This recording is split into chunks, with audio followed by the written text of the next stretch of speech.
Bonjour, je vais aujourd'hui commencer une petite série d'exposés sur la question du lithium et plus particulièrement son histoire. Je pense que l'histoire du lithium est intéressante à connaître, pas seulement d'un point de vue historique, mais pour essayer de réfléchir à l'évolution des idées et des pratiques en matière de traitement psychotrope dans le cadre de la maladie psychiatrique. À titre personnel, j'ai eu la chance d'avoir des patrons qui étaient pris dans leur jeunesse par l'enthousiasme du lithium et qui ont su me transmettre certaines formes de passion, non pas passion au sens de la psychiatrie classique, mais au sens de la curiosité et de l'envie, passion pour un médicament qui est un médicament très ancien et qui a révolutionné les soins psychiatriques.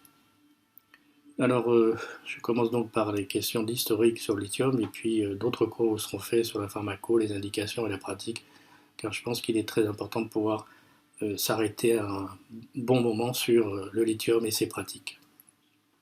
Alors les objectifs de cours d'un point de vue historique, c'est un peu resituer la question de l'histoire des médicaments psychotropes au sein de la psychiatrie et des maladies mentales et des réflexions qui sont nées avec l'utilisation de ces médicaments. On dit souvent que la psychopharmacologie a commencé dans les années 50 avec la découverte de la chlorpromazine, et cette assertion communément admise est en partie fausse, puisque on peut dire que la psychopharmacologie moderne est née en 1949 au travers des travaux d'un monsieur qui s'appelle Cad, qui est un Australien, et qui a introduit le lithium dans l'ère moderne des médicaments psychotropes. Alors, l'histoire du lithium, on peut la raconter de différentes façons, j'essaierai de vous le montrer. Chacun d'ailleurs raconte les choses à sa façon, et je ne suis pas du tout un historien, et sûrement pas un historien des médicaments. J'ai donc choisi de vous raconter une fable qui pourrait s'intituler La rencontre de la goutte, du cochon d'Inde et des Vikings. C'est ce que je vais essayer de vous montrer.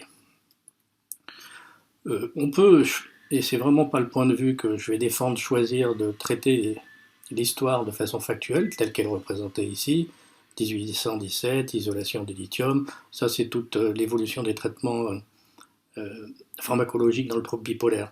1949, l'introduction du lithium, 1954, les premiers essais du lithium dans la manie par un monsieur qui s'appelle Skou, que on reverra ensuite, qui est un auteur et un personnage majeur dans la psychopharmacologie.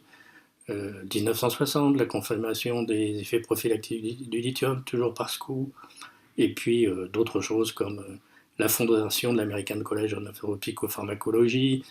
Mais un élément important déjà comme ça dans cette historique, c'est 1949, le travail de Cade, et seulement 1970, l'approvement, l'accord par la FDA de l'utilisation de lithium. Il a fallu donc 26 ans entre les premiers travaux et les recommandations et l'autorisation américaine. Ce n'est pas tout à fait un détail, et c'est quelque chose qui permet de réfléchir sur les médicaments psychotropes et leur mise sur le marché. L'histoire, elle pourrait continuer, vous voyez, il y a de très nombreuses dates qui semblent importantes, et donc de très nouveaux médicaments qui sembleraient des médicaments particulièrement pertinents dans le traitement du trouble bipolaire. Malgré tout, aujourd'hui encore, le lithium reste le traitement central du trouble bipolaire. Alors l'histoire, c'est celle de la goutte, du cochon d'Inde et des Vikings, mais c'est aussi trois acteurs principaux. On sélectionne chacun comme on veut dans l'histoire les personnages auxquels on souhaite se référer. Le premier d'entre eux, c'est un monsieur qui s'appelle Lange, qui est un viking d'une certaine façon. Le deuxième, le personnage central, Ked, qui est un Australien. Et puis, dernier viking, Mongensku, dont on parlera ensuite. Voilà les trois acteurs autour de cette fable. Alors, qu'est-ce qu'on sait du lithium? Le lithium, bon, c'est quelque chose que vous avez appris à l'école. C'est le troisième élément du tableau périodique de Mendeleïev. C'est important de savoir ça, puisque le lithium, dans le tableau de Mendeleïev, partage un certain nombre de propriétés avec le sodium, par exemple. Et on verra dans la physiologie du lithium dans les intoxications, dans les effets, que lithium et sodium ont une vie commune et des choses à voir ensemble. Donc le lithium a été isolé en 1817 par un viking, Arfvedson, à partir du silicate d'aluminium qui était une substance, qui est une pierre naturelle, la pétalite. C'est Berzelius qui donna le numéro Z3 et qui donna le nom de lithium en référence au grec pierre, pour rappeler son origine minérale. Pas tout à fait un détail, puisque l'histoire du lithium, c'est pas seulement l'histoire de la psychopharmacologie, c'est aussi toute la bataille autour des eaux minérales que je ne développerai pas ici. Ce métal rare existe sous des formes diverses dans les eaux minérales, mais on ne connaissait pas grand-chose jusqu'aux travaux d'auteurs plus récents au XVIIIe et XIXe siècle. Je vous présente ici, c'est bien de présenter les photos, les deux auteurs suédois chimistes responsables de la découverte du lithium, Arfvedson et Berzelius. Nous allons maintenant parler de la goutte, qui est le premier acteur de cette fable. Alors pour désigner la goutte c'est une maladie très, très ancienne, connue depuis très longtemps. Hippocrate utilisait au 5e siècle le mot podragra, dont on traduit en français podagre. C'était une maladie qui désignait la personne gouteuse et qui signifiait en grec la prise du pied, qui évoquait les douleurs terribles dans lesquelles les sujets se trouvaient au cours des accès qui touchaient préférentiellement le gros orteil, mais pas seulement. La goutte, c'est une maladie métabolique les plus anciennement décrites. Elles sont connues, comme j'ai déjà dit, dans la Haute-Égypte, puis ensuite Hippocrate en a parlé. Galien a été le premier à décrire les tophies et attribuer la goutte à un déséquilibre de ce qu'il appelait les humeurs. De tout temps, la goutte a été associée à une alimentation riche et à un excès de consommation d'alcool. Elle frappait les nantis, était la maladie des princes, des rois et des riches. Et il ne faut pas oublier que pendant très longtemps, les riches, les rois, étaient ceux qui avaient dans leur cour les médecins les plus savants, et il n'est pas étonnant que les médecins soient préoccupés pour soulager les nantis de cette maladie absolument effrayante et douloureuse qu'était la goutte. La classification de Guillaume de Bayeux au XVIIe siècle permet de distinguer la goutte du rhumatisme et de l'arthrite. Alors la goutte, c'est la maladie des grands, je l'ai déjà dit. Alexandre le Grand en a souffert, l'empereur sévère aussi. Charlemagne, Charles Quint, dont le doigt goûteux est conservé au monastère royal de San Lorenzo de l'Escurial, le fils de Charles Quint, Philippe II d'Espagne, Henri VIII, Louis XIV, Louis XVIII, le roi Georges IV. Ça, c'est pour les rois. Mais on peut aussi retrouver l'histoire de la goutte chez Léonard de Vinci, Christophe Colomb, Martin Luther, le Grand Condé, Mazarin, enfin Isaac Newton, Franklin, et enfin Darwin. Et la liste est très très longue, dont de très nombreux personnages célèbres ont été atteints de la goutte, qui est une maladie donc qui occupait grandement la médecine et les nantis au cours de l'histoire. La goutte, c'est aussi donc une maladie des nantis, mais aussi une maladie des médecins, à la fois parce qu'ils en étaient eux-mêmes atteints. Le plus célèbre d'entre eux, c'est le médecin anglais Sydenham, qui est quand même un des médecins très importants pour la médecine et pour les médicaments, et en particulier les médicaments psychotropes. N'oublions pas Charcot, qui, dans sa thèse de médecine consacrée à la goutte, décrit une maladie intercurrente qui touche donc les articulations avec des phases de rémission, d'exacerbation, des variations saisonnières, l'influence hormonale. C'est d'une certaine façon une première description médicale d'une maladie périodique et cyclique. Pas seulement. Sydenham considérait la goutte comme une affection qui touchait le système nerveux, et pour cet auteur et les auteurs du XVIIe siècle, la mélancolie, la névrose, la manie étaient des complications ou des modalités évolutives ou des manifestations de la goutte. Donc très précocement, et c'est le propre de très nombreuses affections médicales, les complications, les manifestations psychiques, les manifestations psychiatriques, qui n'existaient pas encore en tant que telles, étaient associées aux manifestations somatiques. La croyance où l'idée que la goutte et la mélancolie et la manie étaient comorbides ou associées avec la goutte est tout au long du XVIIIe et XIXe siècle largement répandue, et de très nombreux auteurs, je l'ai déjà dit, mais Pinel, Esquirol, Trousseau, pour les auteurs français par exemple, y faisaient largement référence. Alors la goutte et les troubles psychiatriques, euh, on peut se référer par exemple à un auteur qui s'appelle Lesle, qui en 1880 écrivait la chose suivante qui me semble intéressante à reprendre. Lorsque ces troubles fonctionnels goûteux sont ridiculisés ou négligés par le médecin et que la victime est autorisée à continuer longtemps dans cet état nerveux irritable, sous prétexte qu'il est hypochondriaque et que des changements permanents peuvent se produire dans les méninges cérébrales, il peut alors avoir une manie aiguë, se terminant par une folie incurable, le reste de la vie étant passé dans un asile d'aliénés. Donc on voit que tout au long du XIXe siècle, des descriptions font référence aux liens potentiels, sans expliquer une quelconque physiopathologie, entre la goutte et les troubles de l'humeur. Aux États-Unis, on voit apparaître ce qu'on appelle l'American Gout ou le Metabolic Narcose, dans lesquels les manifestations orthopédiques de la goutte sont minimes, ce qu'on a appelé la demi-goutte, et les symptômes mentaux, qui sont occasionnellement et légers, ils sont fréquemment associés. Et les manifestations maniaques et dépressives sont attribuées dans cette métabolique narcose à la diathèse de l'acide urique. C'est d'une certaine façon des éléments d'une théorie d'intoxication qui serait responsable des troubles psychiatriques.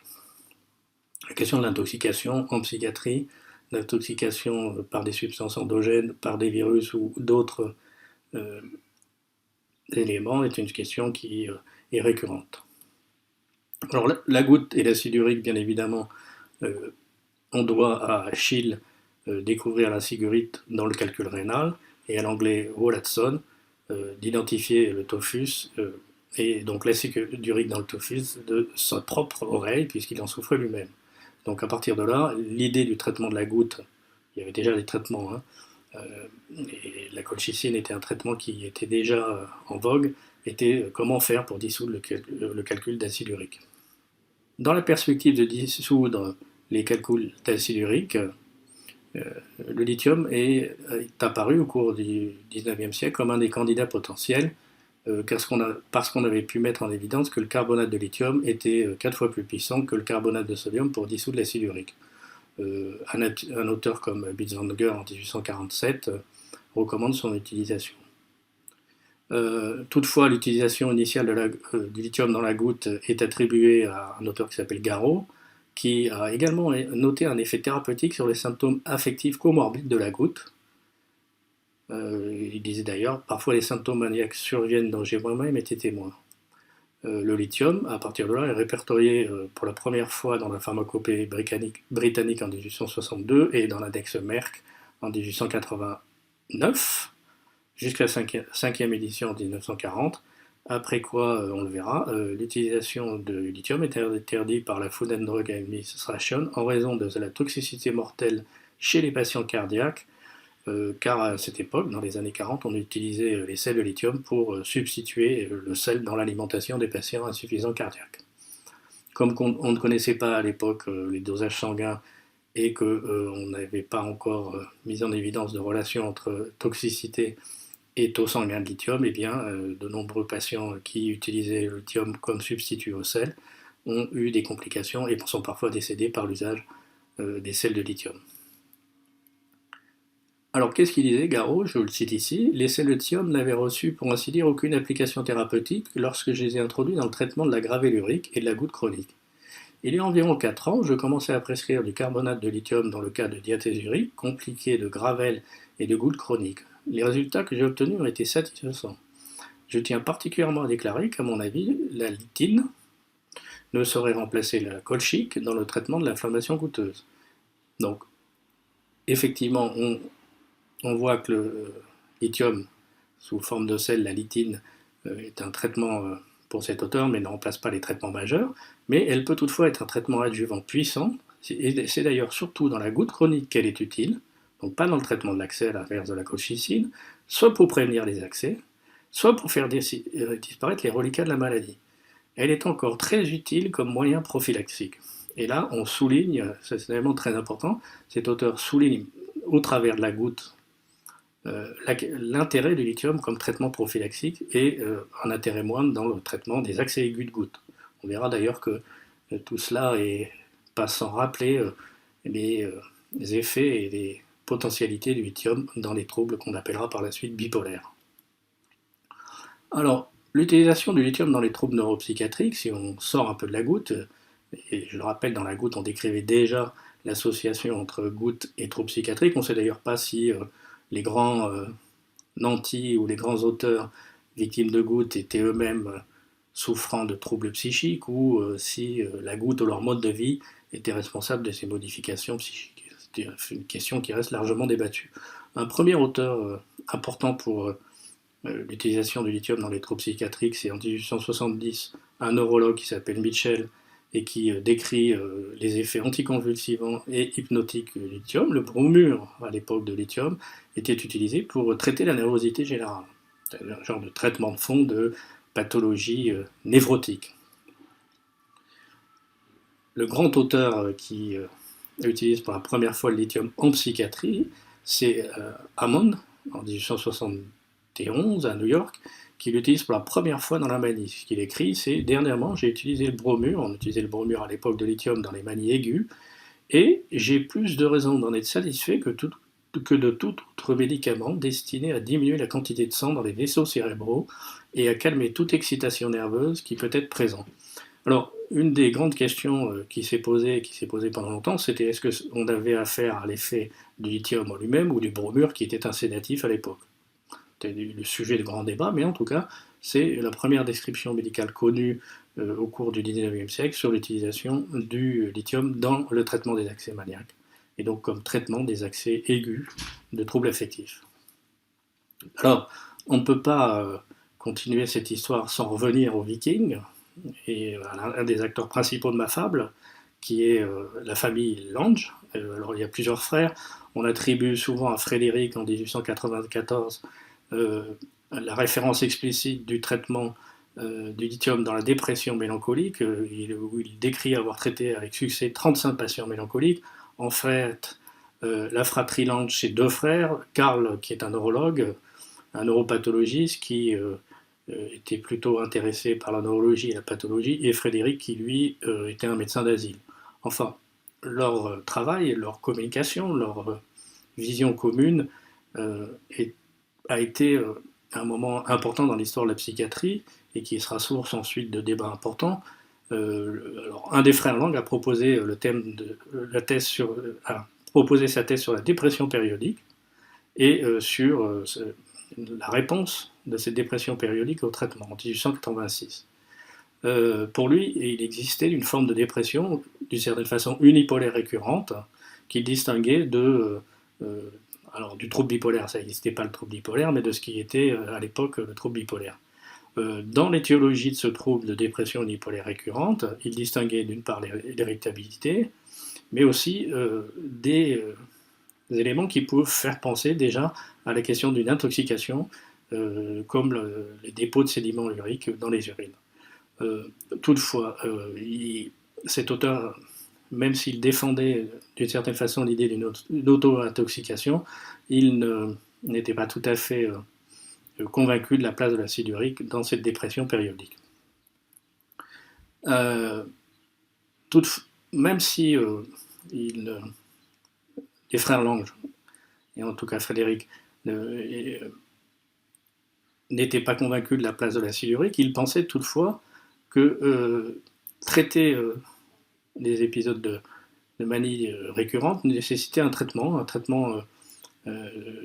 à base de traitement alcalin qui pouvait comprendre des cellules de lithium, mais pas que, la restriction alimentaire et un certain nombre d'autres mesures hygiéno-diététiques.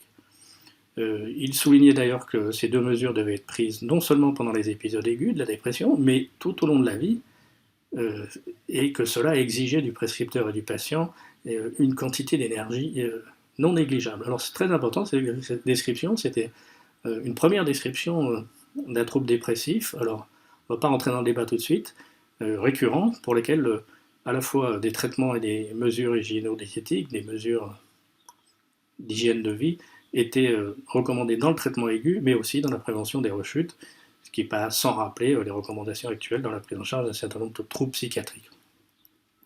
Les travaux donc de Karl étaient surtout consacrés à la nosologie de la dépression périodique et celle de Fritz à l'histoire étiologique de l'auto-intoxication. Mais dès la fin du XIXe siècle, la théorie, enfin les théories, les descriptions cliniques des deux frères Lange ont été source de très nombreuses critiques. La première d'entre elles, c'était la remise en cause très importante de l'auto-intoxication par de très nombreux auteurs qui ont rapidement considéré que cette vision des troubles psychiques était une vision puérile. Et puis aussi, et peut-être que c'est là que la guerre a été la plus importante, la remise en cause de la place nosographique au sein des troubles de l'humeur, de la dépression unipolaire, avec bien évidemment l'apparition du Kaiser Kraepelin, qui rejeta les croyances de Karl Lange et qui martela et marqua dans le marbre le trouble maniaco-dépressif comme étant un trouble fondamental des maladies mentales, et que finalement les descriptions de Karl Lange étaient des descriptions de troubles maniaco-dépressifs dans lesquels il n'avait pas su reconnaître la question des accès maniaques et leur apparition. D'ailleurs, Kraepelin ne manifeste absolument pas et ne reprend absolument pas la question du lithium dans sa critique faite à la nosographie de la famille Lange. Donc, on voit que la question nosographique, au travers de la place de la dépression récurrente et des troubles bipolaires, a peu à peu effacé ce qui pouvait sembler comme élément psychopharmacologique pertinent au cours de l'histoire, c'est-à-dire la place du lithium dans le traitement de certains accès et dans la prévention des rechutes. Tout ça conduit dans la première moitié du XXe siècle à la disparition plus ou moins totale de la référence dans les ouvrages psychiatriques, dans la littérature psychiatrique du lithium. Toutefois, il faut noter qu'en dehors du monde psychiatrique, la traduction du lithium semble avoir persisté. Je donne un exemple qui était un exemple assez célèbre au début du XXe siècle, la préparation litinée du docteur Gustin, qui était populaire en France et particulièrement dans le sud de la France, qui fit dire à certains, c'est tout simplement pour cette raison que vous n'avez pas beaucoup de maniaco-dépressifs à Marseille grâce à l'utilisation des litinés du docteur Gustin. Donc pour les Marseillais et la psychiatrie au soleil, c'est un message un peu drôle. Voici une des publicités faites pour les produits du docteur Gustin et ses litinés. C'était des comprimés qu'on dissolvait pour donner une eau gazeuse et qui servaient surtout à boire du vin.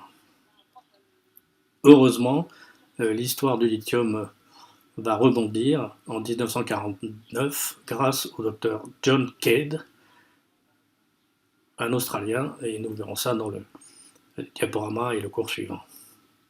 Alors, conclusion provisoire de cette histoire, c'est une histoire, hein, c'est pas du tout l'histoire, la vraie histoire, c'est une histoire personnelle, c'est une femme. L'histoire du lithium, à mon sens, elle illustre les liens entre médicaments et médecine, psychiatrie et médecine. Elle passe par des idées d'auto-intoxication à celles de prévention surtout et traitement préventif. D'ailleurs, on a largement perdu au travers des textes historiques la question de prévention et de traitement préventif sous la critique de l'auto-intoxication. Et surtout, à mon avis, la bataille nosographique, qui est une bataille permanente en psychiatrie, à savoir la place de la nosographie et son corollaire, la psychopathologie, illustrée par les travaux monumentaux du maître Kraepelin, ont bien failli enterrer les potentialités thérapeutiques du lithium. Heureusement, le cochon d'Inde va venir ébranler toutes ces grandes certitudes. Si vous voulez vous référer à quelques éléments historiques, il y en a très nombreux, la littérature est très abondante. J'ai rappelé ici un article de Skou en 2001, et puis il y a une très bonne revue de la littérature sur l'histoire des traitements pharmacologiques des troubles bipolaires par le PES-News. Je n'ai aucun lien d'intérêt pour l'année 2019-2020.